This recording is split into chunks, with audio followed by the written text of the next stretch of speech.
नमस्कार दोस्तों, सब स्मार्ट स्टडी क्लास में एक बार फिर से बहुत ढेर सारा स्वागत है आप सबका। आज की टॉपिक का नाम है वर्णमाला और वर्णमाला में भी हिंदी वर्णमाला पे आज का जो है टॉपिक हमारा है। और आज हम हिंदी वर्णमाला के अंतर्गत कुछ महत्वपूर्ण प्रश्नों के बारे में कुछ महत्वपूर्ण जानकारी हम इस वीडियो में सीखेंगे। उम्मीद करते हैं कि आप सब थोड़ा सा समय जरूर देंगे इस वीडियो के साथ। अब हम ज्यादा बातें ना करते अपने टॉपिक को शुरू करते हैं। आज की टॉपिक का नाम है हिंदी वर्णमाला। आपको पता है कि अगर किसी भी लैंग्वेज को, किसी भी भाषा को हम पढ़ते हैं तो सबसे पहले किसका प्रयोग करते हैं? हम लोग कहेंगे भैया भाषा का। और प्रत्येक भाषा का अपना एक क्या होता है? व्याकरण होता है। प्रत्येक भाषा का दोस्तों अपना क्या होता है? एक व्याकरण होता है। और उस व्याकरण के अंतर्गत पहला स्टेप जो आता है, उस पहले स्टेप का नाम होता है वर्णमाला। और इसी वर्णमाला के बारे में आज हम डिस्कस करने वाले हैं। अब हम बात करते हैं हिंदी वर्णमाला। आपको पता है कि ना, माला जो होती है उसमें बहुत सारे मोती होते हैं। आप ऐसे समझ सकते हो कि जो हिंदी की वर्णमाला है उस वर्णमाला में दो प्रकार के मोती होंगे। कौन कौन से दोस्तों? पहला मोती होगा हमारा स्वर, पहला मोती होगा हमारा स्वर, और दूसरा मोती होगा हमारा व्यंजन। आप आसानी से कह सकते हो कि हिंदी वर्णमाला में दो प्रकार के मोती होते हैं, एक स्वर रूपी मोती और दूसरा व्यंजन रूपी मोती। इसी दोनों मोतियों से मिलकर के हिंदी की वर्णमाला का निर्माण हुआ है। बात आती है वर्णमाला किसे कहते हैं? वर्णों के व्यवस्थित एवं क्रमबद्ध समूह को वर्णमाला कहा जाता है। क्या कहा जाता है दोस्तों? चिंटू, कॉपी पेन लेके बैठो, ऐसे लेट के पढ़ाई नहीं करते हैं। हाँ दोस्तों, क्या कि वर्णों के व्यवस्थित एवं क्रमबद्ध समूह को क्या कहा जाएगा? वर्णमाला कहा जाएगा। तो ठीक है, वर्णमाला के अंतर्गत हम बात कर लेते हैं। हिंदी वर्णमाला में स्वरों की संख्या 11 और व्यंजनों की संख्या अगर बात की जाए तो मूल व्यंजनों की संख्या कितनी है? 33। अब हम इसी पे डिस्कस करेंगे कि मूल व्यंजन हमारे 33 हैं, तो कौन कौन से मूल व्यंजन 33 हैं और कौन कौन से स्वर हमारे 11 हैं। हम इसको सबसे पहले विभाजित कर लेते हैं कि मात्रा के आधार पर और उच्चारण के आधार पर स्वर के भेद। पहला हमारा स्वर के प्रकार का भेद हो जाएगा। पहला, मात्रा व उच्चारण के स्थान पर, मात्रा व उच्चारण के स्थान के उच्चारण के प्रयोग के आधार पर स्वर के भेद। प्रयोग के आधार पर स्वर के कितने भेद होते हैं? स्वर के 3 भेद होते हैं। आप कहोगे दोस्तों कौन कौन से 3 भेद? तो जी हाँ दोस्तों, पहला भेद हरस्व स्वर।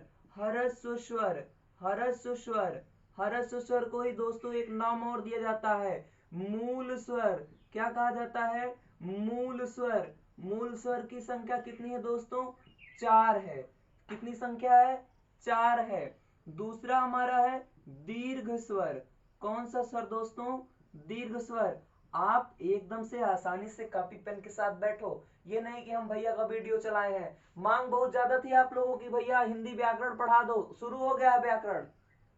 उस दिन व्याकरण पढ़ाया गया था, आज हिंदी व्याकरण का पहले स्टेप वर्णमाला पढ़ाया जा रहा है। आसानी से खूब बढ़िया से घर पे बैठ कर प्रैक्टिस कर सकते हो।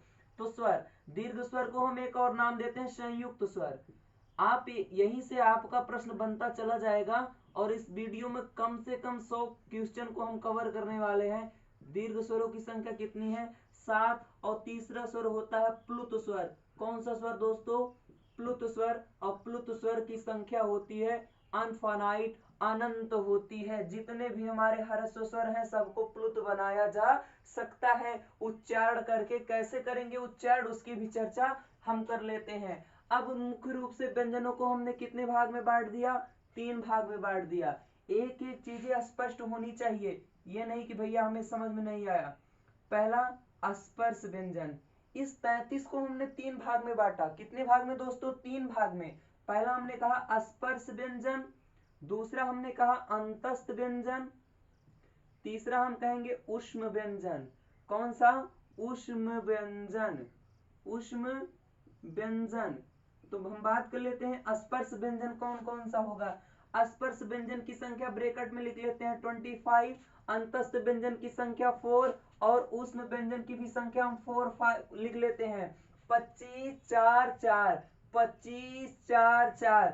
अब बात कर लेते हैं 25 कौन कौन से होंगे दोस्तों, का वर्ग, का वर्ग कितना का वर्ग, खा वर्ग।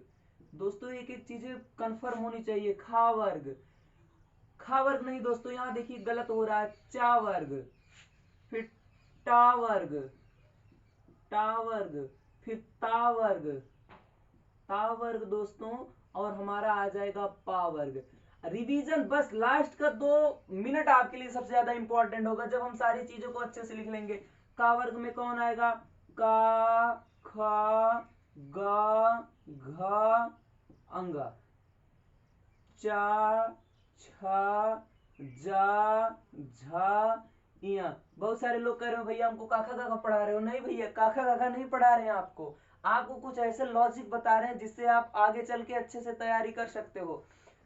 फिर टा, ठा, डा, ढा, बेटा बिंदी नहीं रहेगी यहाँ पर, ड़ा, फिर ता, था, दा, धा, ना, पा, फा, बा, भा, मा।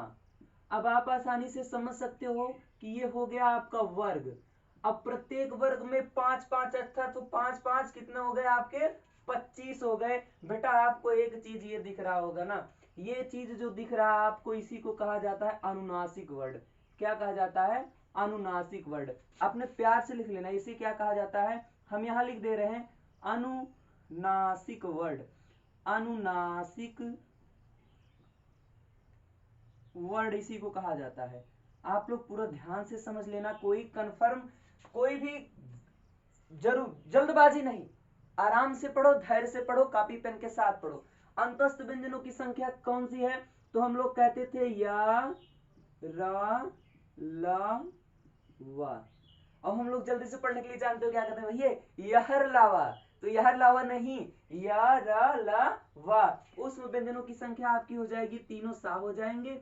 कौन हो जाएंगे, इसमें आपका सा, शा, शा और हा। ये स्पष्ट हुआ। अब हम बात कर लेते हैं, इतनी जानकारी नहीं, अभी तो जानकारी और भी है दोस्तों।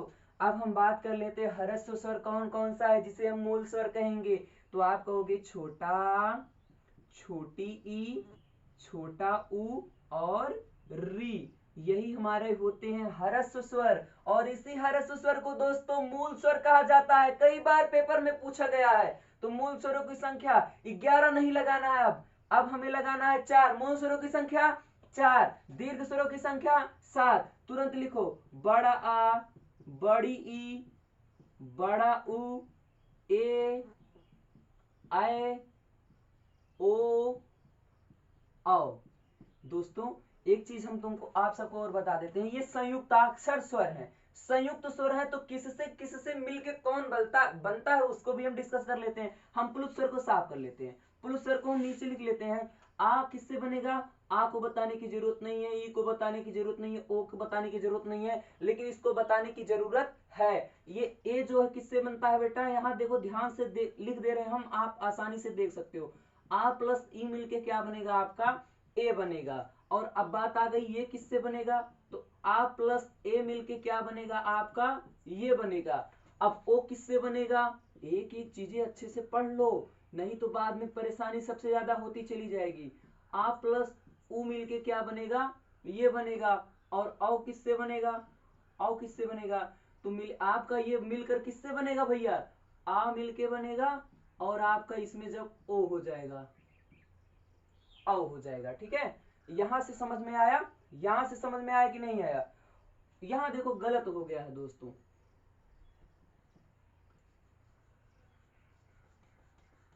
यहां आपको लिखना है आ प्लस ओ, आ प्लस ओ बराबर औ, उ प्लस ओ बराबर औ। ऐसे आप आसानी से इसको समझ सकते हैं। ठीक है, अब ये समझ में आ गया ना, ये समझ में आ गया, अब आगे बताने की जरूरत नहीं है, इतना आ गया समझ में। ये किससे किससे कौन बनता है, ह्रस्व स्वर। अब प्लुत स्वर की संख्या हमने बताया अनंत होती है, प्लुत स्वर, प्लुत स्वर। चलो अब हम बात करते हैं इधर, ये हमारे हो गए। अब हम इसके देख लेते हैं उच्चारण स्थान कौन कौन सा है। का वर्ग का उच्चारण स्थान कंठ, उच्चारण स्थान लिख रहे हैं, उच्चारण स्थान। चा वर्ग का तालु, टा वर्ग का मूर्धा, ता वर्ग का दंत, पा वर्ग का ओष्ठ। उच्चारण स्थान भी हमने कवर कर लिया। एक ही वीडियो में आपको बहुत ढेर सारा मैटर मिलने वाला है, केवल आप थोड़ा सा हमारे साथ ध्यान लगा के देखो। दोस्तों नया प्रश्न, आ और ओ को कहा जाता है अर्धस्वर। क्या कहा जाता है दोस्तों? अर्धस्वर कहा जाता है। और इस सा को किससे किससे ये डिनोट करेंगे? ये आपका तालव्य सा, मूर्धन्य सा। कौन सा सा दोस्तों? मूर्धन्य सा। और आपका ये कौन सा सा? दंत्य सा। और इसका उच्चारण स्थान होता है कंठ। क्या होता है? कंठ। तो ऊष्म व्यंजनों की संख्या 4, अंतस्थ व्यंजनों की संख्या 4, स्पर्श व्यंजनों की संख्या 4। इतना चीज समझ में आया। अब एक चीज और, आप कह रहे होगे भैया ये तो केवल इतने हो गए, आपको 4 संयुक्ताक्षर व्यंजन भी पढ़ना है। कितने संयुक्ताक्षर व्यंजन? 4, जो कि आपको 52 बनाएंगे। ये अगर हम जोड़े तो आपको दिखा देते हैं 49 हो चुका है, पूरी तरह से 49 हो चुका है। आपको कहने की जरूरत नहीं है। 33 ये और प्लस 11 और ये 33 कितने हो जाएंगे? यहाँ हम जोड़ लेते हैं 11 और 33, 3 1 4 और ये 4। और हाँ अभी तो देखो हमने छोड़ा है, क्या क्या छोड़ा है? अभी हमने इसका 2 छोड़ा है। जब 52 होते हैं तो हम अंग और आहा को ले लेते हैं। अंग और आहा को कहाँ लिख देते हैं? इसको कहते हैं अंग और इसको कहते हैं आहा। इसको कहा जाता है अनुस्वार। इसको कहा जाता है भैया अनुस्वार। इसको कहा जाता है विसर्ग। अनुस्वार और विसर्ग, अनुस्वार और विसर्ग, 2 चीज ये हो गया। इसको भी लिख लो, 2 लिख लो। अब जोड़ना शुरू करो। कितना हो गया? 3 1 4, 3 1 4 और 2 ये जोड़ दो। कितना हो गया? 46। अभी कहोगे भैया पूरा नहीं कर पाए। पूरा कर रहे हैं, बिल्कुल देखते जाओ कैसे पूरा होगा। अब यहाँ लिखो संयुक्ताक्षर व्यंजन। संयुक्ताक्षर व्यंजन वर्णों की संख्या भी कितनी है? 4 है। कितनी है बेटा? 4 है। पहला हमारा ये छ, हम प्यार से कहते हैं छतरी वाला छ, त्र, त्रिशूल वाला त्र, ज्ञा से ज्ञानी और श्रा से वो श्रवण कुमार वाला श्रा। जब कोई नहीं समझ पाता तो हम कहते हैं श्रवण कुमार वाला सा। बहुत मेहनत लगता है दोस्तों, एक बार शेयर जरूर कर देना अगर वीडियो पसंद आ रही हो तो। छ किससे बनेगा? का प्लस मूर्धन्य सकार से। ये किससे बनेगा? ता प्लस रा से। जा प्लस या से। और श्रा किससे बनेगा? तो शा से बनेगा और आपका रा से बनेगा। और दोस्तों ध्यान देने वाली बात यहाँ है कि यहाँ पर पहले जो अक्षर आएगा उसी के नीचे हलंत लगाया जाएगा। कई बार हम लोग गलती कर देते हैं तो आगे पीछे हो जाता है, तो वो हमारा गलत हो जाता है। संयुक्ताक्षर वर्णों की संख्या 4 है। अब हम बात कर लेते हैं अंग और आहा भी विसर्ग हो गया। आप पढ़ते थे 13 + 2 = 11 + 2 = दोस्तों 13। तो 11 आपके ये, 13 ये। हमने आपको एक एक डाउट क्लियर कर दिया है। अब ज्यादा कुछ बचाने की जरूरत नहीं है। यहाँ पर अर्धस्वर कौन कौन होता है ब्रैकेट में आप लिख भी सकते हो। या और वा को अर्धस्वर कहा जाता है। या और वा को क्या कहा जाता है? अर्धस्वर कहा जाता है। और आप ध्यान से देख सकते हो कि का उच्चारण स्थान कंठ, चा वर्ग का उच्चारण स्थान तालु, टा वर्ग का उच्चारण स्थान मूर्धा, ता वर्ग का उच्चारण स्थान दंत, पा वर्ग का उच्चारण स्थान ओष्ठ। अंतस्थ वर्णों की संख्या 4, ऊष्म व्यंजनों की संख्या 4, मूल व्यंजनों की संख्या 33। और मूल अगर स्वर की बात करेगा, मूल स्वर की बात करेगा तो 4, कुल स्वर की बात करेगा तो 11। और पूछेगा अंग और आहा क्या है, तो अंग है अनुसार, आहा है आपका विसर्ग। ये सारी चीजें देख लो और इस पर भी एक बार ध्यान दौड़ा दो। अगर कोई गलती है तो कमेंट जरूर करना। एक गलती है, छोटी सी गलती है, कमेंट करके बताना कहाँ गलती है। कहीं गलती है यहाँ पर हम इशारा कर रहे हैं। जो दोस्त कमेंट करके बताएगा उससे लगेगा कि जी हाँ आप लोग वीडियो देखते हैं। अगर देखते हो तो भैया कमेंट करके बताना एक गलती है उसको कैसे तो है।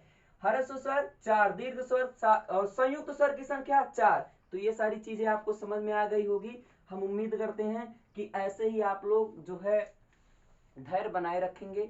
और हाँ दोस्तों, एक आप लोगों से विनम्र निवेदन है कि सब स्मार्ट स्टडी क्लास के इस चैनल से एक बार आप जुड़ के देखिए। आपको यकीन नहीं होगा कि छोटे छोटे बच्चे अगर ऐसी पढ़ाई कर सकते हैं तो हम सब क्यों नहीं कर सकते हैं। अब हम आपसे मिलते हैं इसी के नेक्स्ट वीडियो में, तब तक के लिए थैंक यू, टाटा, बाय।